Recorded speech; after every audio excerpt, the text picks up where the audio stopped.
Really happy to see you. Really glad that you came out. Thank you very much. Today is another one of our sessions in International Education Week. This special week when we celebrate education, the benefits of studying in other places, the benefits of gaining an education outside of your home country. This week we've already talked about the U.S. educational system in general, and we've also talked about U.S. undergraduate studies. And today we have a really special presentation. We have two professors from community colleges. Now, community colleges are something unusual and quite frankly unique to the U.S. educational system. I don't know of other countries that have them. I'm not saying nobody does, but I don't think they do. I think it's really the U.S. has developed this system of community colleges. I'm not going to talk about them because our presenters will, so I'm not going to take up the valuable time discussing the community colleges. But these, just by way of full disclosure, these are actually all friends of mine as well. These are people who I did my graduate studies with, and now they've both gone on to be professors in New York City, and they teach at community colleges. So they'll be able to give you some good background and some good information on international students studying at community colleges, and what community colleges are and what they have to offer you. So we'll start, I guess we'll call Liz first. The two presenters that we have are Liz Clark and Carlos Hernandez. And Carlos is a professor at the Borough of Manhattan Community College. So we will turn it over to you, Carlos, to say a few words. Just a little bit about what you do at the school, and then just tell us in general a little bit about your school. That would be really useful. Thank you. Right, so I am a professor of English. It's a huge school.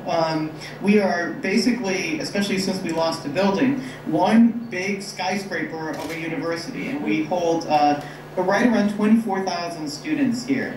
That includes matriculated students and also non-matriculated students who are, basically either taking a couple of courses or, working toward a degree, but maybe at a slower pace. As you may know, I'm a professor of English. That means I teach a lot of different kinds of courses. I teach composition courses in English. I teach literature courses. I have specializations in Latino literature. I'm a big science fiction fan, so I teach things like that. And I teach creative writing as well. Today I have my creative writing class, and it's definitely a lot of fun. In terms of, the population here at Borough of Manhattan, like I said, it's a very large school, especially by community college standards, especially considering that we're right here in the heart of downtown New York.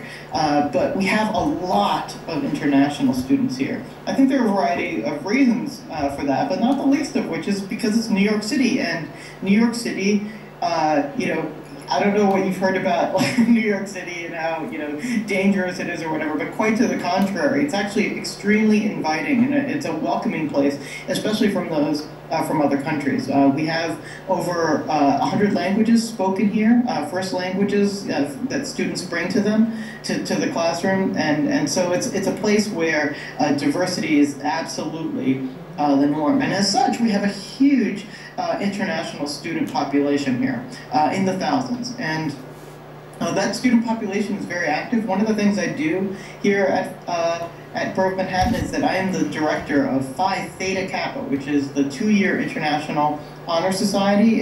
You can think of it as sort of like the sister program to the Phi Beta Kappa, if you've heard of those honor societies. They're both international, I believe, but Phi Theta Kappa definitely is. My current president and many of my officers are students who are international students who come from other countries. And so, our best and brightest are sort of leading the way here, and those happen to be international students, and they often are here. I don't know, I feel like I'm blabbing a little bit. No, this is good, Carlos. It's good just to sort of give us all a set, just to kind of lay the background for today's talk. So right. It's terrific. Is there anything in particular that you'd like to know that I haven't maybe mentioned yet? Thanks very much for the introductions. It was really useful to be able to learn a little bit about yourselves and also about the schools where you're teaching. And now, okay, this is my friend Liz Clark, an eminent professor at LaGuardia College. I'll just turn right over to you, Liz, and ask you if you want to say a few words about yourself, and then just talk to us about community colleges.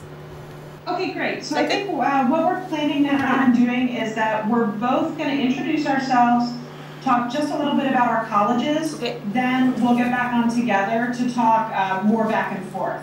So good afternoon, everybody. How are you? Good. Fine. So community colleges in the United States, no sort of directive that everybody needs to go to this school or this school, but students can kind of choose. And if they don't like an experience, so for example, if they begin in a community college and find that that's not the right fit for them, they can transfer immediately without finishing the degree to another kind of educational experience.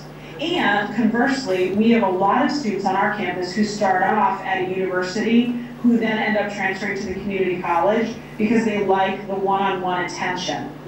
A real distinction between a community college education and I think a university education is that at the community college, students tend to be in smaller classes with their professors, and in very large universities, students are often in what we call large lecture classes of 200 or 300 students, and then they work with a teaching assistant who then helps guide them through the material in smaller groups. But that's a real distinction, and it's often a surprise for my students when they're getting ready to transfer to a four-year school after having been with me for 2 years, that then they're going to go into a large lecture kind of experience. So how big are... That's something else that makes the community college distinct. Now, what about other kinds of contact with professors outside of the classroom?